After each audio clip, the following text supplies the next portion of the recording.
Добар ден, и од мене ова е почетокот на магазинот за родителство 0+ месеци на телевизија Телма. Витаминот Д има голема улога во правилниот раст и развој кај децата. Исто така има значење за здравјето кај возрастните, особено кога ќе дојде облачната есен и зима. На тема улогата на витаминот Д во детското здравје, денес разговараме со доктор Антонije Антоновски, специјалист по ортопедија од Ортоплус. Добре ни дојдовте. Добро ве најдов. Витаминот Д е класифициран како витамин или како хормон? Убаво прашање. Во последно време може да се види дека се почесто го сместуваат во групата хормони, па родителите се малку збунети. Не би требало да го ставаме. Он у принцип е хормон. Само среќа што се создава нешто што е природно, а тоа е сонце. Иначе класификацијата во групата кога ставиме хормони, тоа значи дека во аптеките нема да биде 30 денари, туку ќе биде многу скап.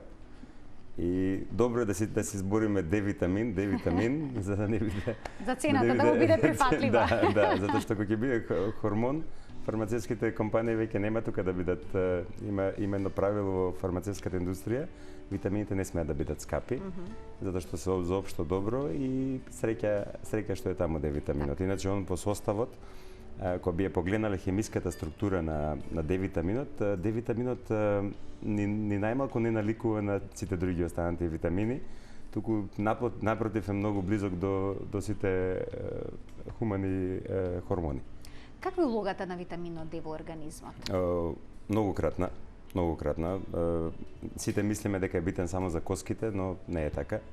Он учествува во метаболизмот на калциумот, во ресорбцијата на калциумот во цревата, но има преку 4000 клеточни улоги кои што го едуцира имуниот систем на човекот, го едуцира како да функционира, како да не прави грешки, учествува во созревање на еден куп клетки, многу бројна улога во телото. Самиот доказ дека рецепторот за Д витамин го има во секоја клетка во човековото тело, ја објаснува функцијата витамин Д рецептор, кој што е многу битен и генетски се испитува дали човекот го има или го нема во каква е структурата на тој рецептор. Ни дава назначење колку е тој битен за луѓето и колку треба да внимаваат луѓето на него. Тоа значи дека и кај возрастните игра многу важна улога, не е важна само во периодот на раст и развој. Не. За сите луѓе, значи не може едно бебе да има потреба од Д витамин, возрастен човек да нема потреба од Д витамин. Поготово со нашиот начин на живење, а тоа е внатре. Така, што е проблематично во нашиот начин на живење? Ајде да појасниме. Што е поврзано со витаминот Д? Целокупниот живот денеска се сконцентрира внатре, не е веќе надвор. Срекни се тие луѓе што работата им се одвива надвор. Популацијата во минатите 20-30 години се повлече во канцеларии, се затвори. Видете, на екваторот нема автоимуни болести.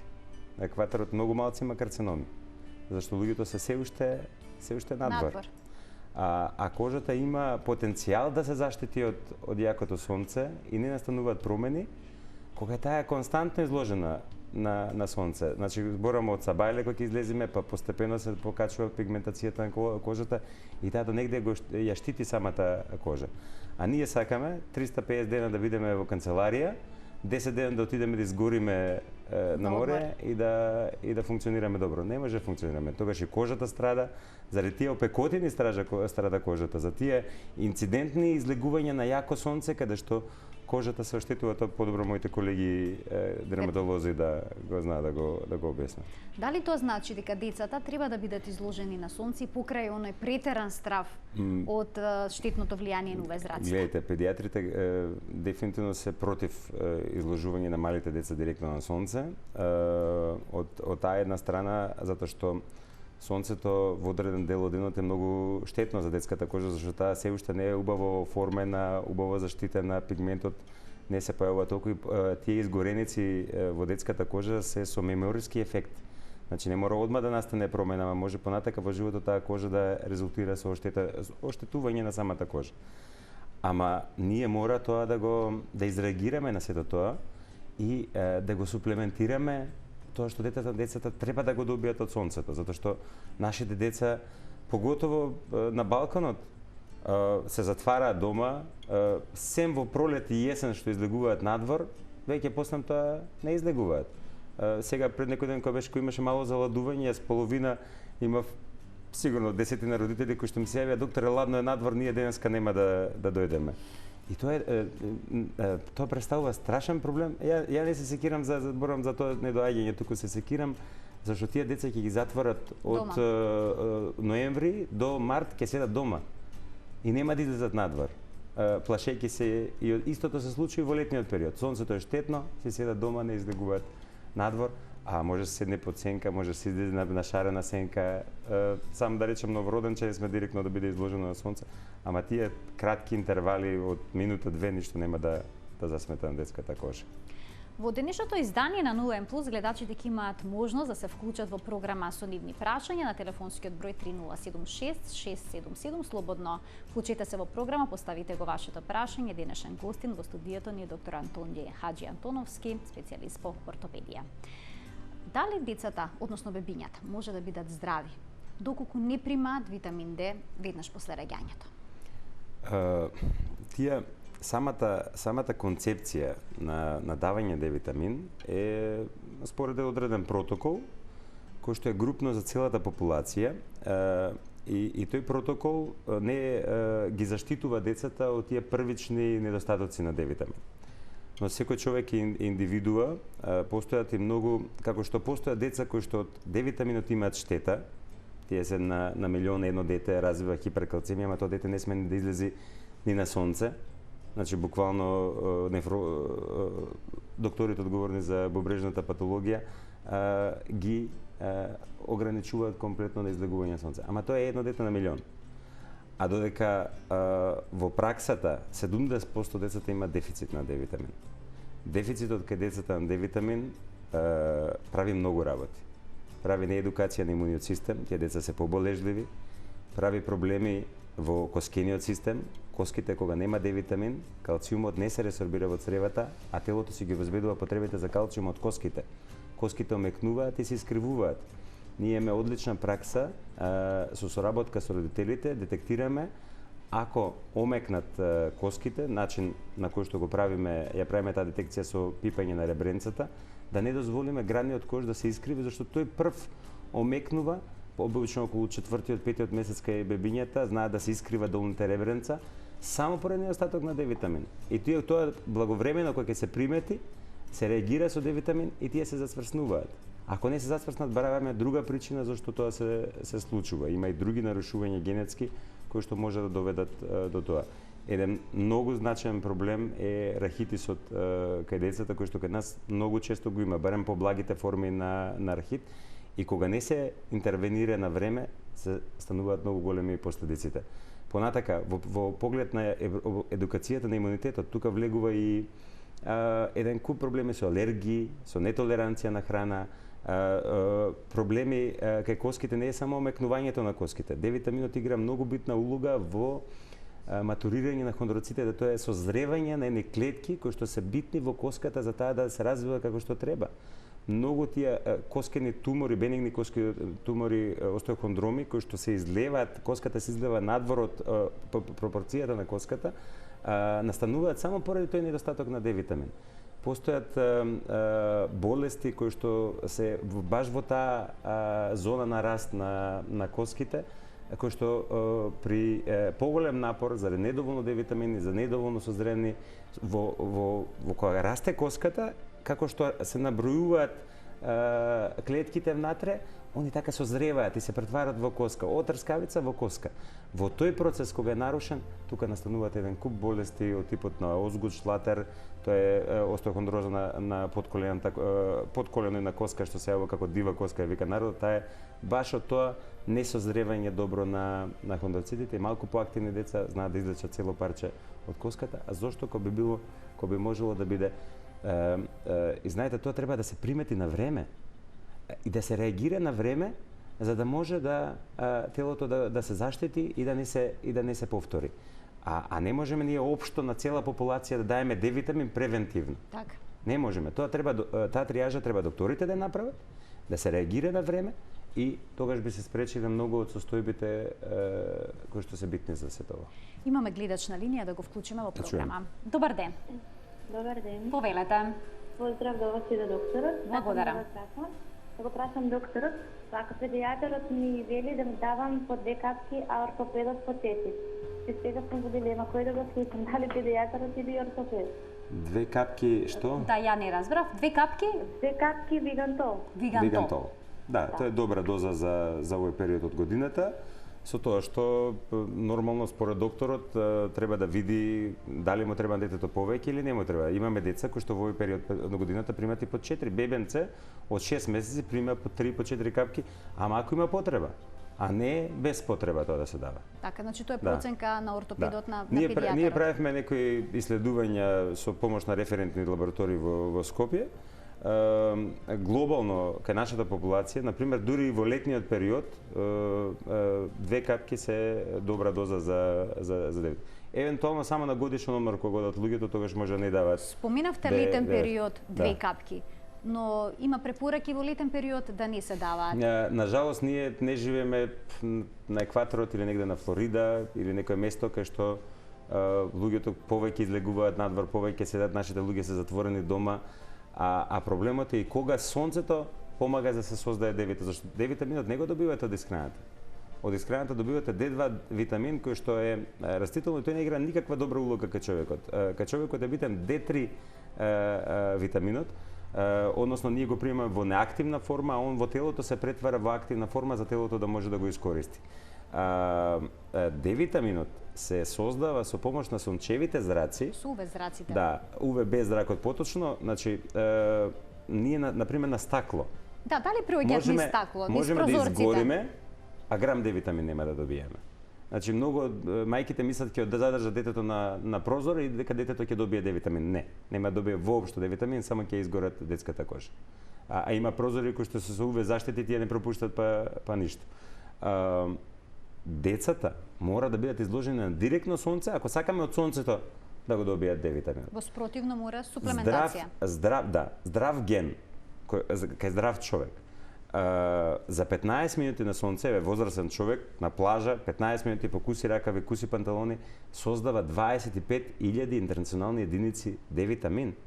Тоа се 50 капки вигантол, например. Сега вигантолот го земавме како пример, има и други препарати кај нас. Го спомна се јавувачката, гледачката. Да. И системот после тоа се исклучува за да не направи штета на организмот. 25.000 единици се дневната доза која што, например, возрастен човек би требало да ја создаде, ама проблемот е што ако не ја создава? Што ако живее внатре, што ако не ги излегува тие 15 минути на јакото сонце, затоа што сонцето не само што кога го нема не создава, туку кога го има создава само кога е пододреден агол паѓа на кожата. А тоа, например, еве за Скопје е од месец март до крај на октомври, после тоа воопшто не создава D-витамин, можеме цел ден да седиме на сонце и грам D-витамин да не добиеме. И аголот, баш со некои од луѓе што се разбираат, што ги мерат аглите на движење на овој дел од планетата, правев муабет, ги пресметувавме, например, во летен период помеѓу 11 и 3, а ние тогаш се криеме, тогаш се криеме дома. Исто, како што доаѓа до периодот, например, до октомври, така се намалува тој период кога сонцето создава D-витамин. Луѓето плюс навиките наши се дома и тука е главниот проблем. Кога зборуваме за бебињата и витаминот D, тие примаат D3 капки, значи го примаат витаминот D во форма на капки, па што е подобро, дали маслен раствор или воден раствор? Витаминот D спаѓа во група на витамини растворливи во масти. И неговата ресорбција е многу подобра кога е тој во маслен раствор. Кај деца, кај бебињата, например, до 3 месеци знаеме да даеме воден раствор, затоа што заради грчевите. Има деца кои што мислиме дека е поттикнат од маслениот раствор грчевите заради недобра уште ресорбција во цревата и затоа го даваме водениот раствор. Во цела друга популација, D-витамин, например, не се зема во таблетки. D-витамин мора да биде во маслен раствор за да може да го ресорбира телото и да се земе со или со помасна храна и многу битно да се земи наутро. Зошто е важно само наутро? Знаете, он се ресорбира во тенките црева и ако ние го земеме D-витаминот во навечер пред легнување, метаболизмот опаѓа и он практично станува во желудникот и тука согорува. Многу е битно да се земи наутро кога е метаболизмот побрз и за да се помине убаво низ организмот за да може да се ресорбира. Што е со рибиното масло? Дали децата после првата година би можеле да пијат рибино масло, односно примаат витамин D од природен извор, а некои родители тоа им е многу важно? Може, на Флорида супер би било, кога би живееле на Флорида, ама не на пример во Скопје, па можда не и во цела Македонија, баш токму поради потребите. Значи за тие деца што имаат здрав ген и што се доволно надвор на сонце, рибиното масло ќе заврши работата. Нема никаков проблем.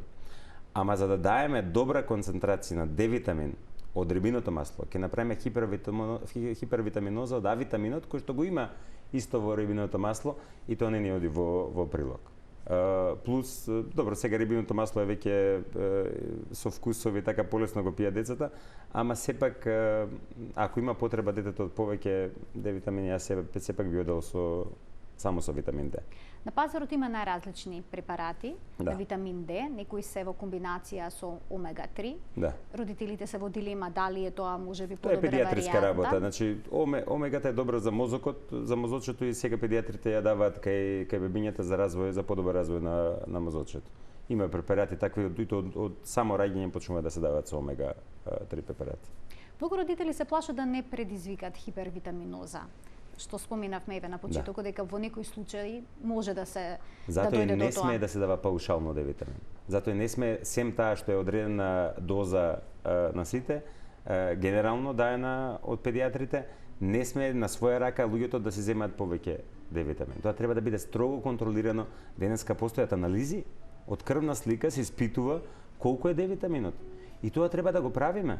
Значи да го правиме многу често, поготово еве на пример за бремените жени. Половина од проблемите во бременоста што се јавуваат се многу врзани со недостаток на D-витамин. Половина од луѓето што завршуваат, паровите што завршуваат на инвитро се заради тој недостаток на D-витамин. Заради тие автоимуни процеси кои што го уништуваат плодот. D-витаминот, јас не викам дека паушално тие треба да почнат да земат D-витамин, туку треба да испитаат и само да го надокнадат D-витаминот во крвната слика, не да оди он во токсична доза.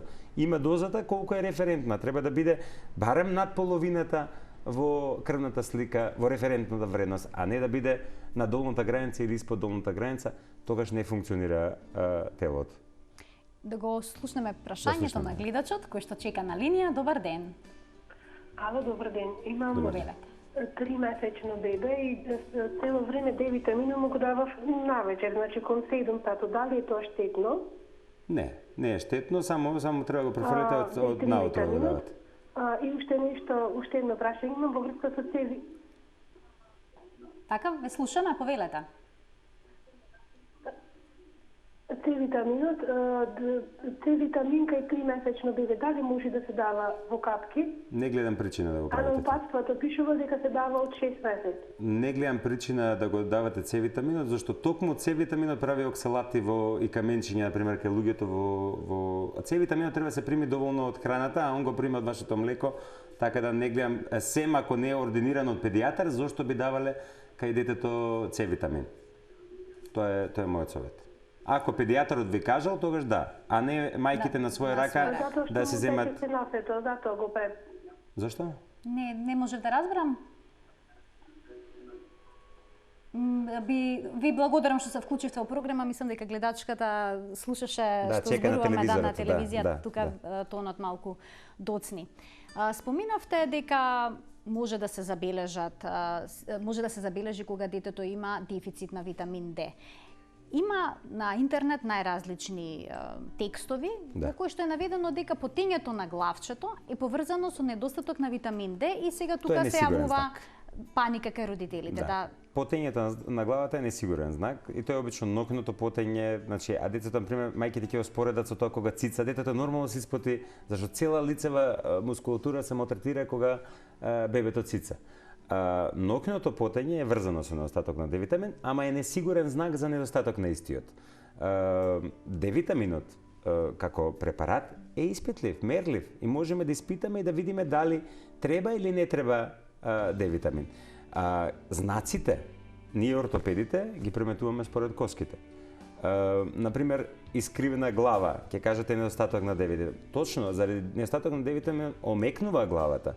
Ама искривена глава е најчесто заради ограничување на движење стекнато во стомакот на мајката, кај што детето во почетокот, ако се примети дека не ја врти главата убаво лево и десно, треба да почнат вежби одма и да се раздвижи главата, зашто детето ако ја потпира на едно место главата, таа ќе се издеформира и ќе се избитка. И тоа не е заради недостаток на D-витамин.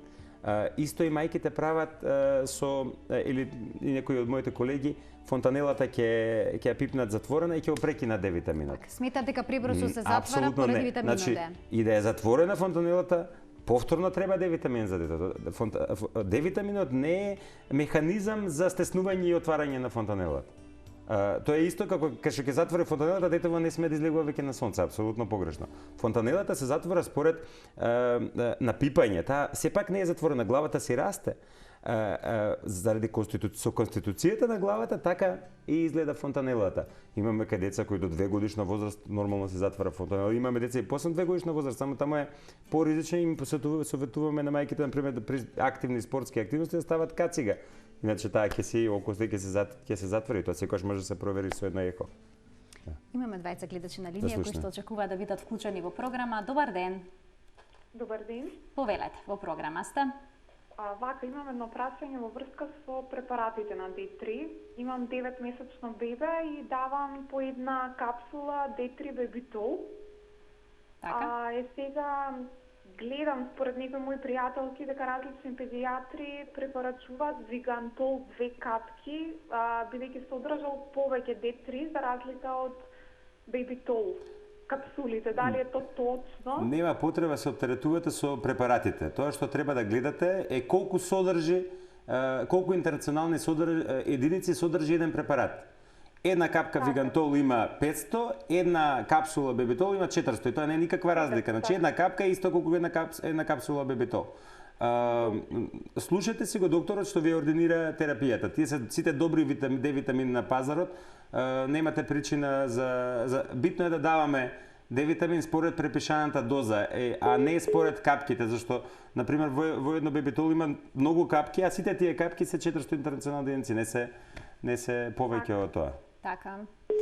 Ви благодарам што се вклучивте во програма. Имаме уште еден гледач на линија, да го слушнеме и неговото прашање. Добар ден. Ало, добар ден. Поздрав до вас, поздрав до докторот. Благодарам. Вака, моето машко детенце имаше дислакција на колкови и носеше 4 месеци каивчиња, павликови каивчиња. Добро.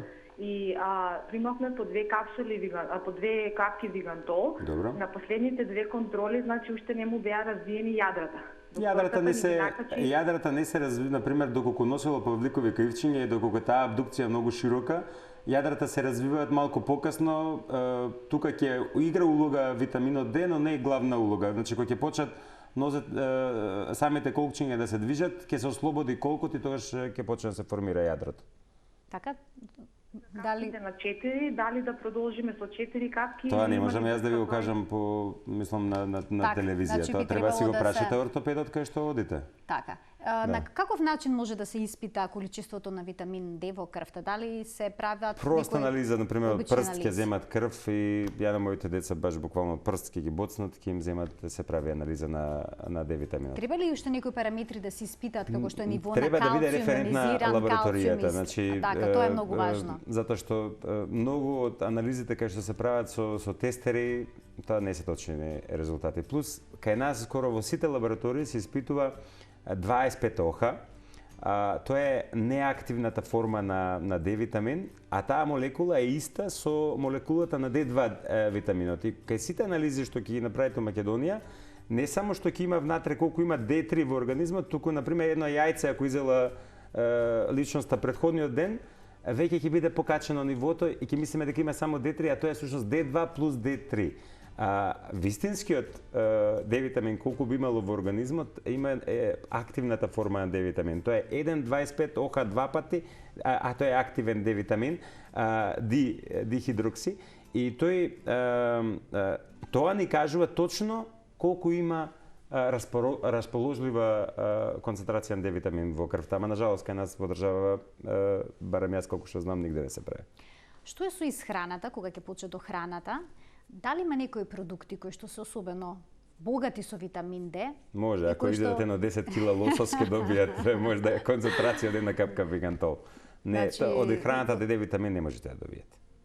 D-витамин е само со директно изложено со сонце или со препарати. Така. Да. Споменаат, веќе родителите се јавуваат и споменуваат дека има различни препарати. Дали има некое ниво на квалитет кое што може да се следи? Не, интернационалните единици треба да играат. Значи тоа се се сертифицирани препарати и нема причина да се сомневаме во квалитетот на препаратите. Кога веќе има дозвола да се продава кај нас во аптеките или во светот, не гледам причина да не се користи препаратот. Тоа што треба да гледаме е дозата колку. Значи не јадам 5 капки, ама испадна 5 капки дека се друг препарат, а тој препарат има како една капка од друг. Видете интернационални единици. Препорачаната доза за бебиња, например, генералната за цел свет е 400 интернационални единици. Ама не е истата во Норвешка и истата во Грција или на Флорида или на екваторот. Мислам, за да кажам, луѓе кои што живеат на море, кои што се повеќе изложени на сонцето, тоа е спомнав во Грција, тука ни најблиску. Во седењето кај нас, сега кога ќе почне загаденото време кај нас, ќе се затвориме сите дома, тоа е ужасно за човековата популација, ама и да не сме дома, пак сонцето не го создава D-витаминот. И ние мора да имаме стратегија за да заштитиме популацијата, секогаш да суплементираме доволна количина на D-витамин. Според проверка, не е паушално да сите да примаат D-витамин. Да се провери.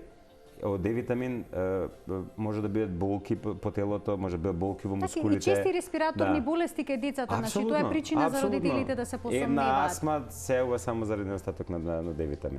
Така и алергиските манифестации само заради недостаток на D-витамин. Да, ни за автоимуни состојби. Многу и тоа го знае светската медицина.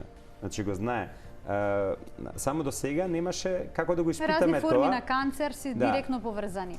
Се поврзани, значи се поврзани, нема стрикно кажано дека е тоа така, ама веќе имаме студии од релевантни институции, Кембридж, Оксфорд, кои што кажува дека е D-витамин во директна корелација со лечењето на еден куп болести.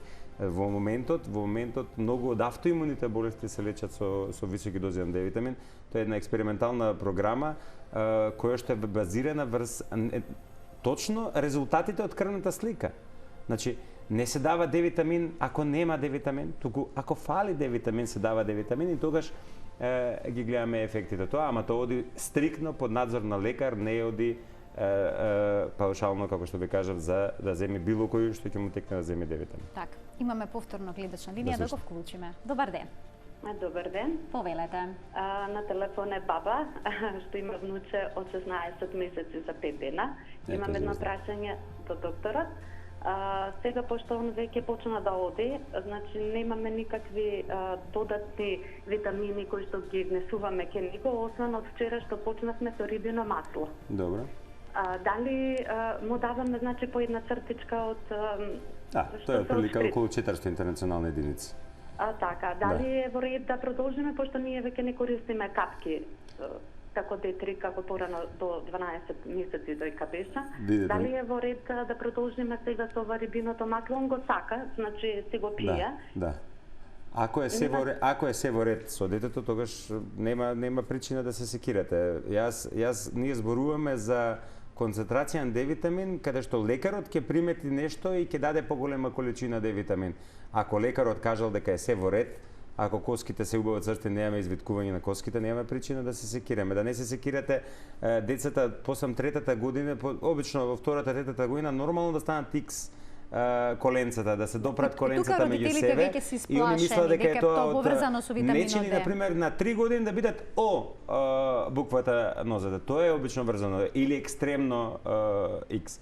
Во принцип, развитокот на самата конституција, физиолошкото развивање, децата се раѓаат како со обуква, тоа е налик на обуква ножињата, како што доаѓа до 4-та година тие се допираат коленцата едно со друго, стануваат X и после нормално до 12 години се исправуваат со самото развивање на карлицата и осификацијата на центрите во Пред да го телото. вклучиме другиот гледач, и се сакам да напоменам дека некогаш поради начинот на седење, ноџињата им се скривуваат во форма на буквата. Не, тоа е нормална позиција, да. Нема врска со тоа со нема витаминот врска D. со седењето. Тие децата кои што седат како Да, W буквата, како жаба. како жаба, тоа е заради ротацијата во колкот. Тие деца имаат многу поголема внатрешна ротација во колкот и затоа нив полесно им е да седнат како жаба. И тоа треба да се избегнува само да се шират ноџињата и не е никако страшно турско седење, така е. Да го вклучиме и последниот гледач за денес, како не се лажам. Добар ден. Добар ден. Повелете. Добар ден. Сакам едно прашање до докторот да Секако. поставам. Дали од која возраст до која треба да примаат децата Д витамин? Цел живот, ако ме прашувате мене. Имам внучиња од 8, 10, 17 години. Да, цел живот и вие треба да примате Д витамин. Цел живот треба да примаат и вие треба да примате Д витамини, а тоа го добивате и од надворешното излегување на сонце. Примањето на Д витамин е излегувањето на сонце доколку генетиката е во ред. Фала многу, се најубаво. Ви благодарам што се вклучивте во програма. Се случува често родителите после 3-та, 4-та година да престанат да даваат витамин D. Да. Но ете сега споменавте дека тоа е лоша практика и дека треба постојано да се земаат овие препарати. Видете, кога би живееле на село, а децата би биле по цел ден надвор, како што ние го сме се растале, двај не прибирале дома родителите, а ние денеска едва ги вадиме децата надвор да излезат. Според начинот на живење, јас сум топло да се суплементира Д витамин во целиот детски период и апсолутно и за возрастните. Треба Д витаминот да биде во референтна вредност, не на долна граница. На долна граница може да биде во зимото, кога немаме Д витамин. Ама во летниот период треба Д витамин да биде горе. Ако не е горе, запрашајте се зошто не е така и почнете да примате суплементи кои што ќе го направат организмот да функционира како што треба. Кај е нарушена генетика за Д витамин. Примањето во клетките е нарушено. Значи не е нарушен процесот на создавање. Има неколку места каде што може да се наруши примањето на Д витамин. Може да се наруши заради непримање на кожата.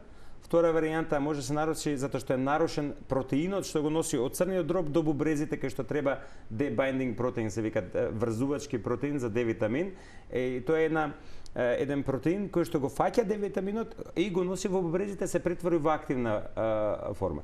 Наредната етапа каде што е нарушен процесот на примање на Д витамин е во самата клетка. Затоа што во самата клетка не може да се врзи Д витаминот за тој рецептор, зашто рецепторот е нарушен. Кај тело тоа е генетско испитување кој што се работи. Дали ги има тие генетски испитувања кај нас? Ги има. Тоа е ВДР рецептор и во зависност има такви повеќе типови на рецептор. Кај нас има неколку места кај што може да се изработат. ВДР рецепторот, ако е нарушен, например за коскениот метаболизам, тие луѓе се подложени на остеопороза. И тоа е докажано, подложени на рахит во детската возраст, подложени еден куп автоимуни болести и карциноми. Тие се големи студии кај што тоа се. И тие луѓе не треба да им биде Д витаминот во референтна вредност, зашто во таа референтна, заборам за тоталниот Д витамин, активниот треба да им биде во референтна вредност. Зашто може тоталниот Д витамин да биде и во токсична доза, ама активниот Д витамин ќе им биде во нормална доза и тука ќе функционира како што треба. Доктор Антонија, ви благодарам што бевте денеска гостин во 0N+, на вистина нови и корисни информации за сите, денеска не само за родителите воопшто за. Мојот професор Цицеро Коимбра, кој бев на едукација во Бразил токму за тој Д витамин, вика, ако успееме да на секоја трудница да го нивелираме нивото на Д витамин, ќе спречиме еден аутизам во државата, а тоа е многу видливо. Огромен проблем кој што може да се реши на... Австралиска студија има кој што докажа дека аутизмот настанува заради недостаток на D-витамин кај мајката за време на носење плодот. А пола популација се секира за вакцини и за еден куп други проблеми кои што не се. Треба во бременоста да се испита нивото на една проверка, витаминот ништо не кошта. Една проверка е да се направи во референтна лабораторија и да се знае дали е тоа така и само да се надополни D-витаминот, ништо повеќе од тоа. Ви благодарам што бевте денешен гостин во емисијата, ќе се видиме повторно. Обавезно. Им благодарам и на гледачите што не следеа со внимание. Се гледаме секој работен ден во рамки на утринската на Телма. До гледање.